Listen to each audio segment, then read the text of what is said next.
money, power, an all-expenses-paid trip to the Herman, Missouri Wurstfest. These are the things we think about when imagining success.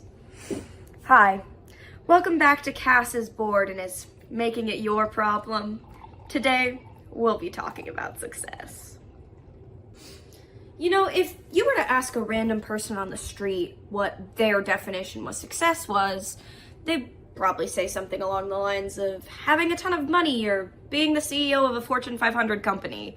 You know, the things that would make the average person look at somebody and say, wow, they're such a success. And after a while of everyone setting the standard of what a successful person is, we kind of start getting in our own heads about it. Being uber rich or sitting at the top of the corporate ladder is something few people ever achieve, and if that's the bar for success, everyone who doesn't measure up starts to feel like a little bit of a failure. But success isn't that one-dimensional. Not all of us can be millionaires, but not all of us are doomed to be failures either. The Oxford Dictionary defines success as the achievement of a goal. I don't know about you, but my goals don't really include being super rich. I want to get into a good college or travel with my friends. If we're thinking about the bigger picture, you know, the things most people measure success against, I want to have a stable job, a comfy apartment, maybe with some cats. Yeah, I want to be comfortable, but I don't have the desire to be a millionaire. Success is a lot more complex than that. It really depends on what your own personal definition of that word is. You can actually tell a lot about a person by looking at the people they see as successful. For example, you can pretty accurately guess Malcolm Gladwell's definition of success by looking at the people he uses as examples in his book Outliers. And boy, howdy, does he make it clear. One of his first examples of a successful person is Robert J. Oppenheimer, the lead research scientist of the Manhattan Project. And I don't know if you've been in a history class recently or, I don't know, read a freaking book, but the Manhattan Project was pretty successful, I'd say.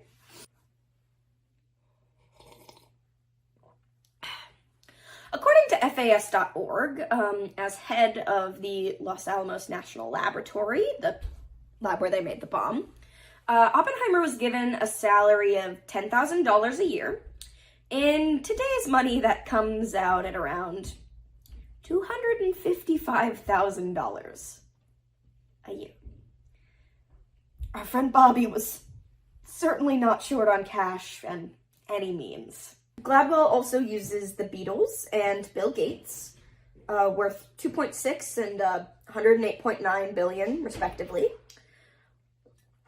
You noticing a pattern yet? All of the people that Gladwell uses as examples of success have the same two things in common.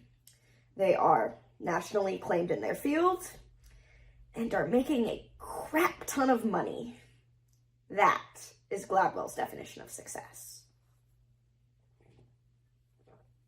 And of course, I know all of these examples are coming from a book specifically about outliers, people who stand out, but honestly, I think it runs deeper than that. I think the problem partly lies with how society defines success.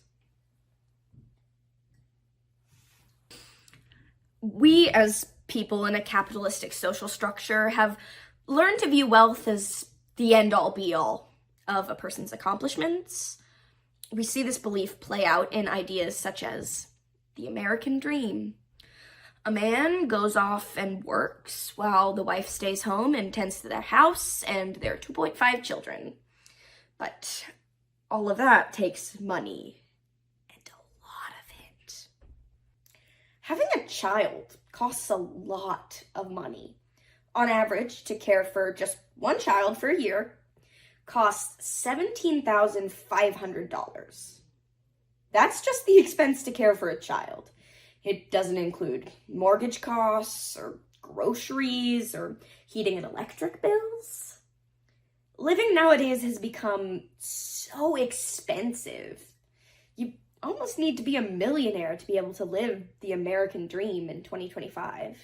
And when society is pushing and pushing and pushing for you to achieve something that you likely never will, you start to feel a little like a failure.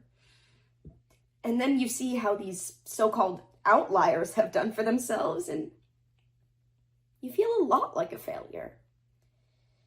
But you're really only a failure if you measure yourself against another person's definition of what success is.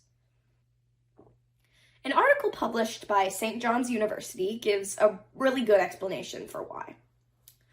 Our unique goals, values, and priorities shape a distinct picture of what successful means to us. See, we all have different goals in life. Yes, one person's goal might be to become stupid rich, but another person's goal could just be to run a marathon or accumulate a collection of vintage spice jars. I don't know. Success doesn't have to be a black and white thing. It can and will look different for everyone. We will never have just one definition of success. Someone who may be successful to you isn't to another person.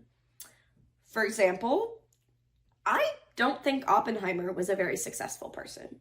Yes, he succeeded in creating the bomb, but he also was left haunted over his role in the deaths of the victims of the Hiroshima and Nagasaki bombings. You know, now I am become death, destroyer of worlds, is not something a happy and mentally healthy person would say. Despite all of the hard work and all of the money, he still ended up scarred and miserable. That doesn't sound very successful to me. So, before you resign yourself to despair because you saw a TikTok of some wannabe Elon Musk yapping about money and power and cars and stuff, take a moment to reevaluate your own goals and work towards those. Not the goals of some random guy who can barely make an Instagram reel. I've been talking for far too long, so I'm just going to leave you with this quote from Rebecca Enter that really stuck out to me while I was researching for this video. For some, success means climbing the corporate ladder, earning big bucks, and achieving higher titles. But for others, it's about finding joy in their hobbies, mastering a painting technique, reaching a fitness goal, or traveling to new places. Or maybe success is somewhere in between. Whatever that might look like.